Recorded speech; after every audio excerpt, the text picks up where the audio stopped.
Ini adalah kehamilan pada usia 9 minggu. Jadi pasien ini datang memeriksakan diri. Kebetulan bukan pasien saya juga ya, jadi ingin memastikan kehamilan awalnya ya. Jadi banyak juga yang bukan kontrol rutin di poliklinik feto-maternal kandungan ini, tapi hanya ingin memastikan kehamilan awalnya saja. Jadi kita melihat ini kondisi bayi 9 minggu ya, fetus namanya. Kalau di atas 8 minggu kita sudah menyebutnya sebagai janin atau fetus. Perhatikan ya aktivitas detak jantung yang sudah terdengar sangat aktif.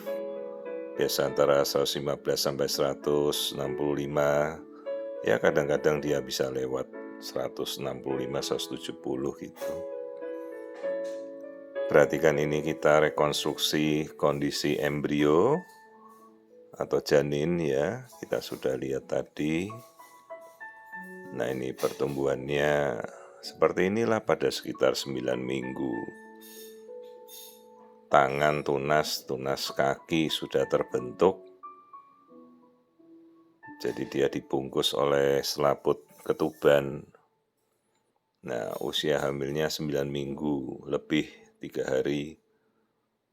Lalu kita koreksi ya, karena ibunya lupa haidnya kapan, jadi kesesuaian usia kandungan ya kita ukur dari janinnya, itu yang paling tepat.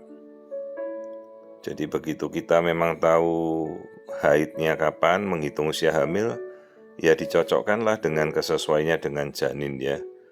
Sejauh memang janinnya bertumbuh normal ya, artinya kita melihat pertumbuhannya bagus.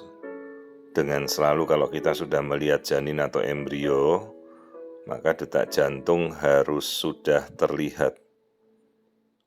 Jadi mau kita bisa melihat embrio itu di atas 6 minggu sudah terlihat. Dan setiap ada embrio ya kita harus pastikan ada detak jantungnya. Terus kita lihat ini bagian dari mulut rahim ya. Yang sebelah kiri yang hitam itu kandung kencing ibunya lagi penuh. Nah ini saya melihat bagaimana mulut rahim ibunya tertutup. Jadi tidak ada pembukaan apapun dan ini bakal plasenta nanti akan muncul ya. Ini sekarang masih ada menutupi di depan mulut rahim bagian dalam ya. Itu nanti biasanya akan bergeser. Tapi plasenta ini baru awal-awal saja kan, baru mulai terbentuk. Dan mulut rahimnya tertutup ya, sama sekali tertutup rapat gitu, tidak ada pembukaan apapun.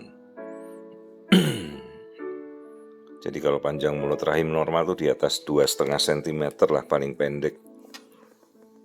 Karena kalau di bawah itu resiko terjadinya inkompetensi dari serviks ya. Inkompetensi itu artinya mulut rahim yang tidak bisa menutup.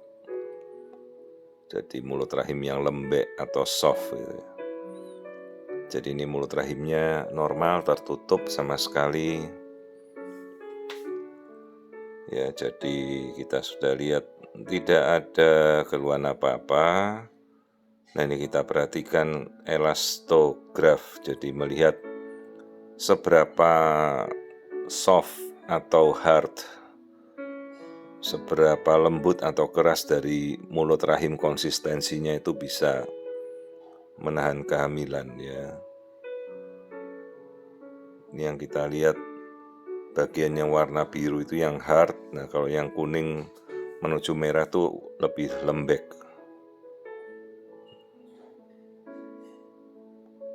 Ya, jadi ini sekitar janin 9 minggu di mana kita sudah memastikan kondisinya bagus. Ini ovarium yang kita lihat tuh sel telur normal ya. Sel telur normal dari siklus-siklus sebelumnya. Dan biasanya ini masih ada corpus luteum. Corpus luteum adalah sisa dari ovulasi pada ovarium yang dipakai untuk pembuahan di mana kehamilan ini terjadi. Corpus luteum ini akan memperkuat kehamilan sampai 12 minggu. Itu bukan kista yang aneh-aneh, itu adalah fungsional sis pada ibu hamil, dia menjagakan kehamilan sebelum plasenta mengambil alih fungsi penguatan secara alami. Nah, inilah janin kita lihat kembali keseluruhan di dalam kantung kehamilan bulat itu. Kalau yang bulat kecil itu namanya yolk sac ya. Nanti yolk sac akan menghilang di minggu 12 karena fungsinya diambil alih oleh plasenta atau ari-ari. Nah, ini janin yang terlihat normal ya pada usia 9 minggu. Perhatikan bentuk kepala yang sudah terlihat bulat, tunas tangan, tunas kaki. Ya, jadi dari awal kalau kita perhatikan dengan teliti, maka kita bisa melihat bentuk janin yang misalnya abnormal dari awal ya.